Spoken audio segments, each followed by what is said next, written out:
This video is sponsored by CuriosityStream. Get access to Nebula, a video streaming service made by your favorite educational creators when you sign up for CuriosityStream using the link in the description. Cheers! Tasty. There's nothing quite like a refreshing pint of beer. But did you know that there is 10,000 years of history in this glass? Beer has been poured since prehistory, slurped by hunter-gatherers and pyramid builders, Pharaohs, Vikings, the Inca and the Irish. Chugged from jugs, horns, skulls, steins and even through golden straws used to pierce through a warm, crusty yeast cake. Yeah, crusty yeast cake. We'll get to that. So, what is the history of beer? How did it save humanity? And can a hangover be a religious experience? Well, let's find out.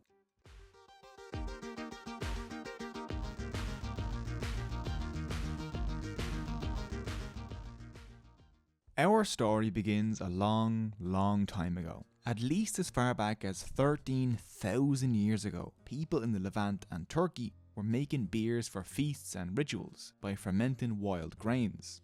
This is before humans settled down and started farming. Beer is essentially liquid bread. To make either, you mix grain like barley, wheat or rice with water and leave it to ferment. Grains ferment because of yeast, tiny single-celled fungi that are everywhere. These little buddies turn the sugars in the grains into alcohol. If you leave out some mushed up grains, wild yeasts will find them and start fermenting.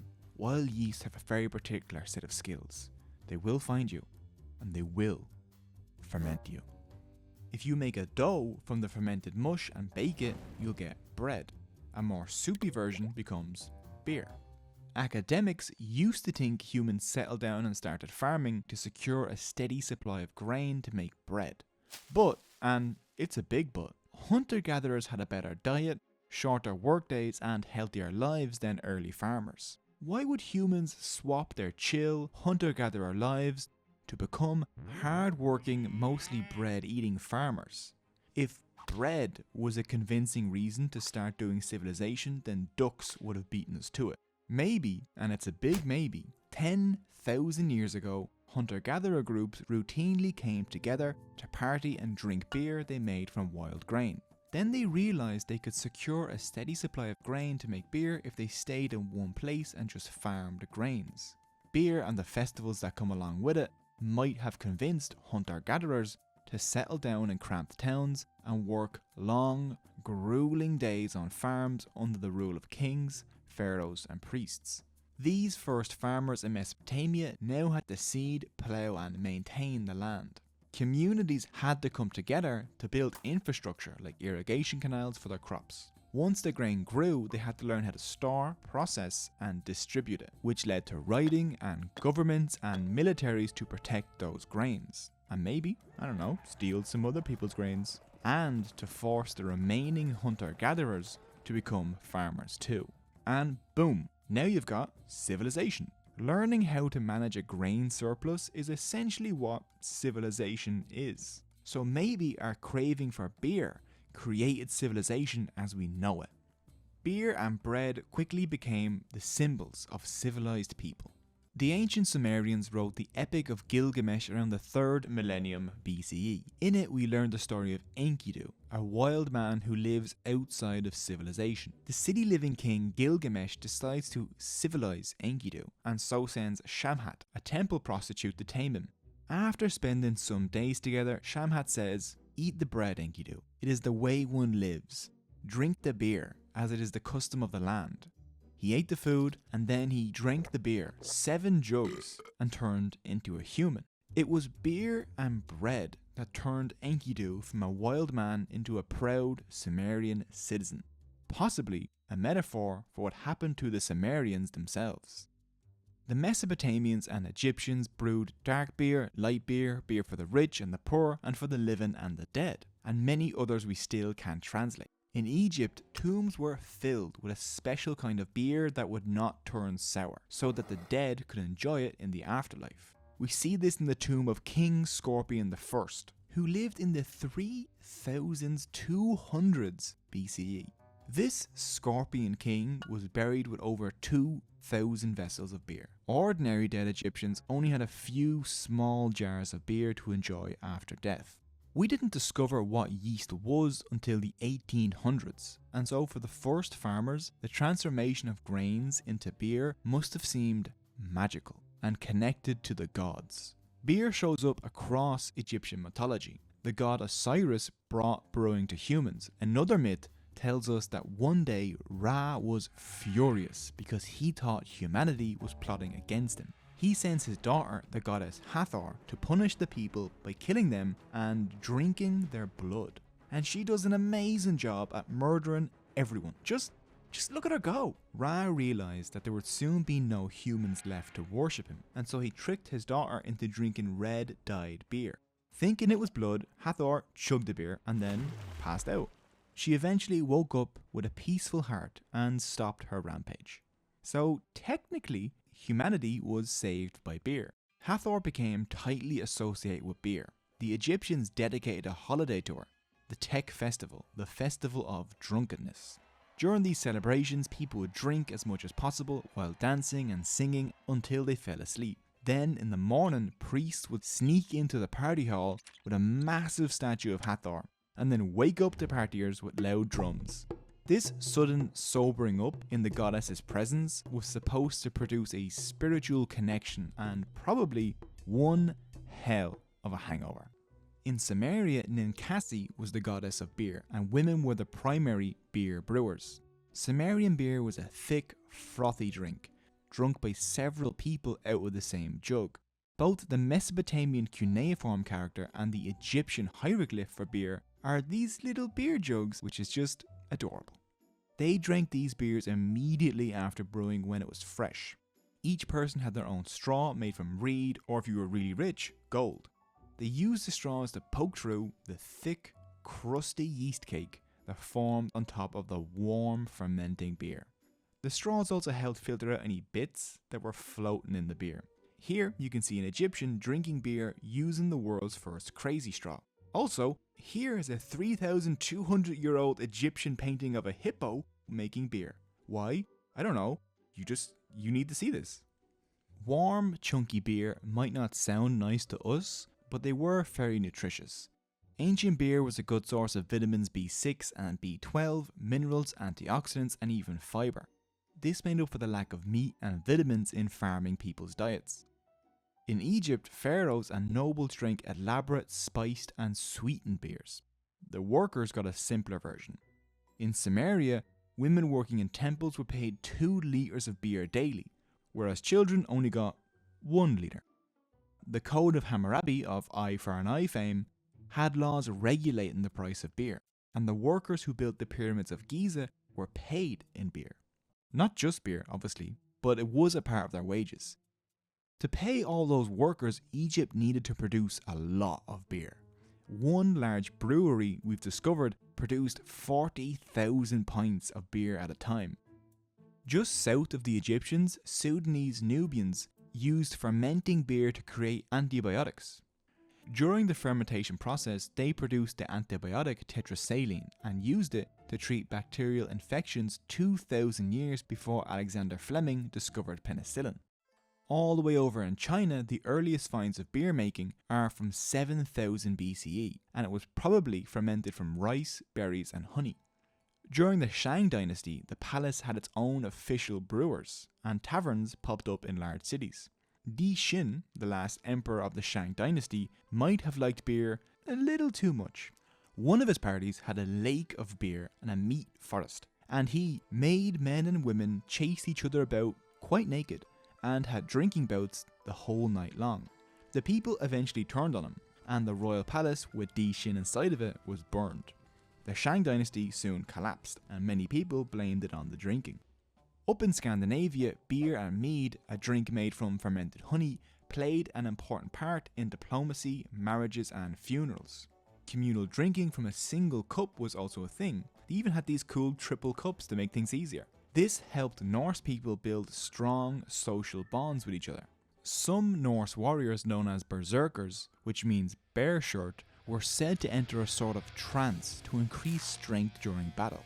Scholars think they did this by mixing psychoactive plants into their beer or mead, which did pump them up for battle, but also caused hallucinations, delirium, seizures, comas, and sometimes death.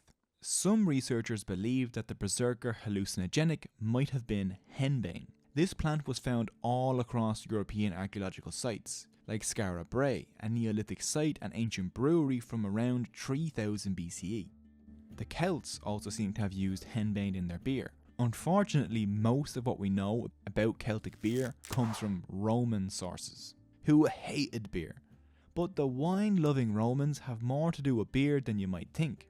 The English word beer comes from the word beer from old Germanic languages, which might come from an even older Germanic word, biora. But other scholars believe beer got into Germanic via the Latin word bevere, which means a drink or a beverage.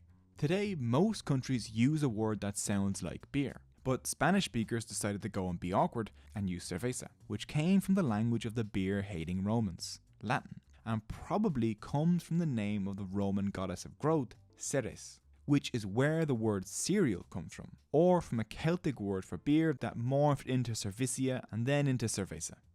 In early English, ale was the common word for beer, and is still the word for beer in Scandinavia as öl, and the Baltics as alus. Beer only took over from ale as a word in English later on. With the fall of the beer-hating Roman Empire in the 5th century CE, the invasion of the Germanic tribes and the rise of the Catholic Church, beer gained a new role in everyday European life. One Catholic bishop noted while visiting the Rhine River region that the people drank like madmen, and that one has to thank the Lord to survive their drinking bouts. The church was hopeless about getting them to quit their mad drinking, so it embraced it instead. They matched the pagan festivities to Christian holidays, pairing traditions like Germanic Yule with Christmas, or bonfire solstice rituals with St. John's Day, and then monks became some of the best beer brewers. Christian monks also travelled a lot, and it's thanks to the Flemish monk William of Rubruck that we know that the Mongols drank in style.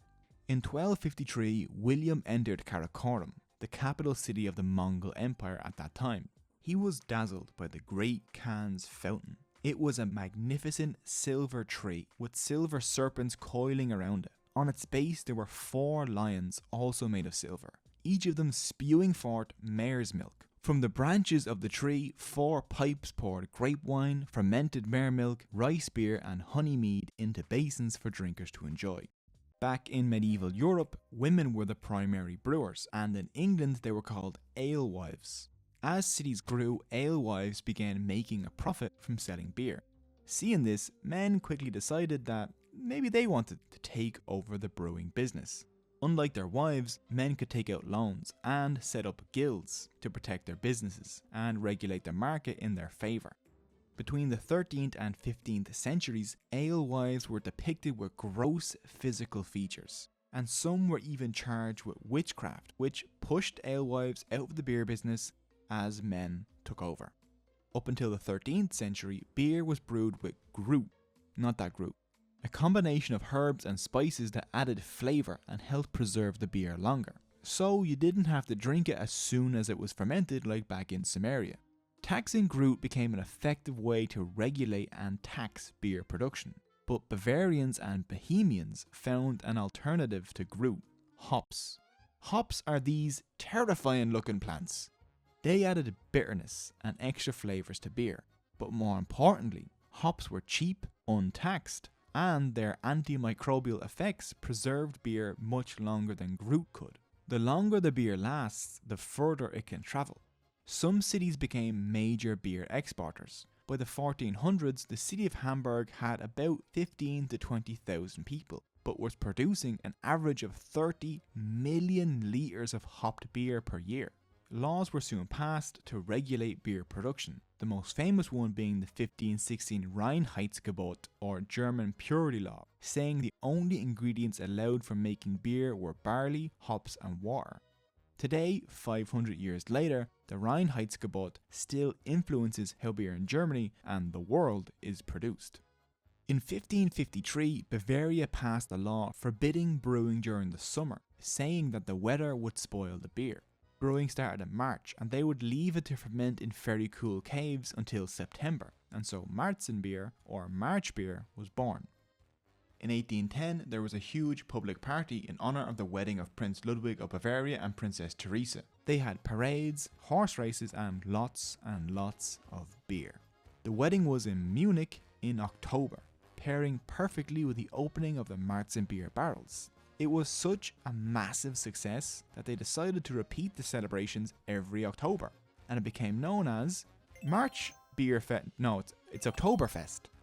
Today, Oktoberfest runs from mid-September to October, and every year the Munich Oktoberfest attracts more than 6 million visitors, consuming more than 7 million litres of beer, a lot of that being Märzenbier. All the way on the other side of the ocean, at least since the 4th century BCE, Andean societies were brewing their own maize beers that today we call chicha. Andean women chewed the maize to start the fermentation process and then brewed the beer. Chicha was used to celebrate harvests, the new year, weddings and funerals. They offered chicha to the sun, and during festivals they poured it over the ground, because the gods always got the first sip. The Inca civilization uniquely functioned without currency or markets. The citizens paid taxes by giving their labour to the state, and they got all their basic necessities from state-owned warehouses. The empire hosted massive feasts with thousands of litres of chicha to repay the people for their service to the state. This Inca feasting economy created an insatiable demand for beer. In the Quechua language, the city of Cusco, the Inca capital city, was called Acamama, meaning chicha mother. The Inca Empire heavily invested in expanding maize production by opening up new areas to farm, creating colonies in fertile regions, and improving technology. Maize production skyrocketed under the Inca, and their system of roads was so well developed they could easily distribute and store grain across their mountainous country, which was one of the largest empires on earth at the time. When the Spanish conquered the region, they tried to ban chicha production, but Andean women managed to keep it alive, and thanks to them, today you can sip this ancient drink across South America. In 18th century colonial America, during the Revolutionary War against Britain, American soldiers' daily rations included about 1 litre of beer, and in 1780, General Jorge Washington granted his troops their one winter holiday, the 17th of March, to celebrate St. Patrick's Feast, probably because a considerable percentage of the army at the time was Irish. With the later mass migration of poor Irish people into America in the 19th century, St. Patrick's Day celebrations grew and grew. Today, more than half of the US population celebrates it. The city of Chicago even dyes its rivers green. In Ireland, we don't dye the rivers green, but there are parades, dances, drinking, and cultural events like Chugged, or Irish Language Week. Worldwide, more than 13 million pints of Guinness, Ireland's famous stout beer, are served on St. Patrick's Day.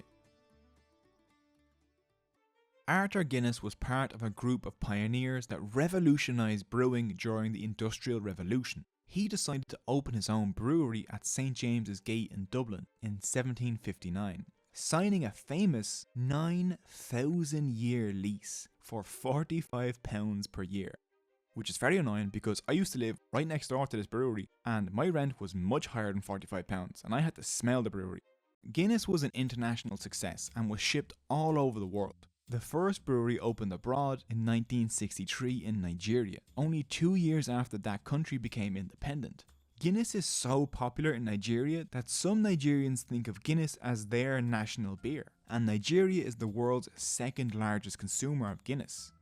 In Ireland up until recently, Guinness was associated with good health. For many years, doctors prescribed Guinness to post-operative patients, blood donors and pregnant women, believing it was rich in iron.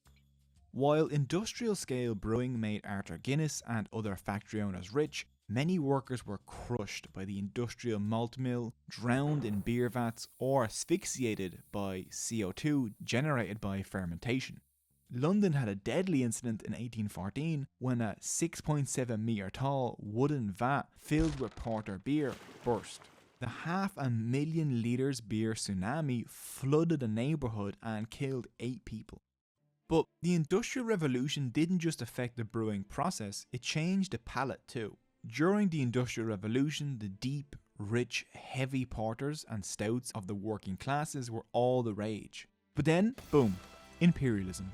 Tea and coffee took over Europe as they poured in from overseas colonies, and the emerging middle classes developed a taste for bitter drinks. Light and bitter pale beers rose in popularity. And then, imperialism strikes again. On the other side of the planet, the colonial British Indian Army waited impatiently in the Indian heat for their beer. Dark beers kept arriving stale and skunky. After 6 months of rocking back and forth at the bottom of a ship, I don't know what they expected.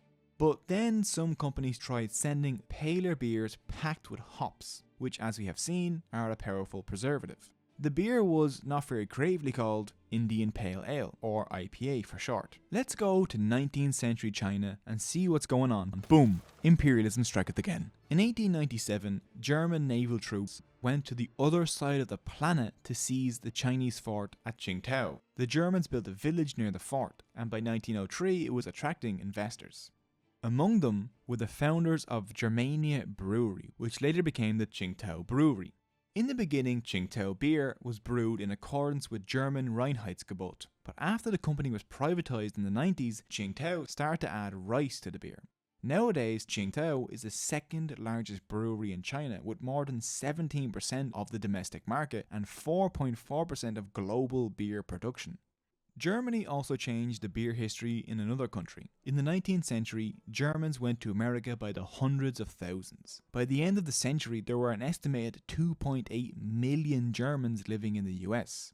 Adolphus Busch was one of them. He partnered with Eberhard Anheuser to establish what would become the biggest beer company in the world, Anheuser-Busch.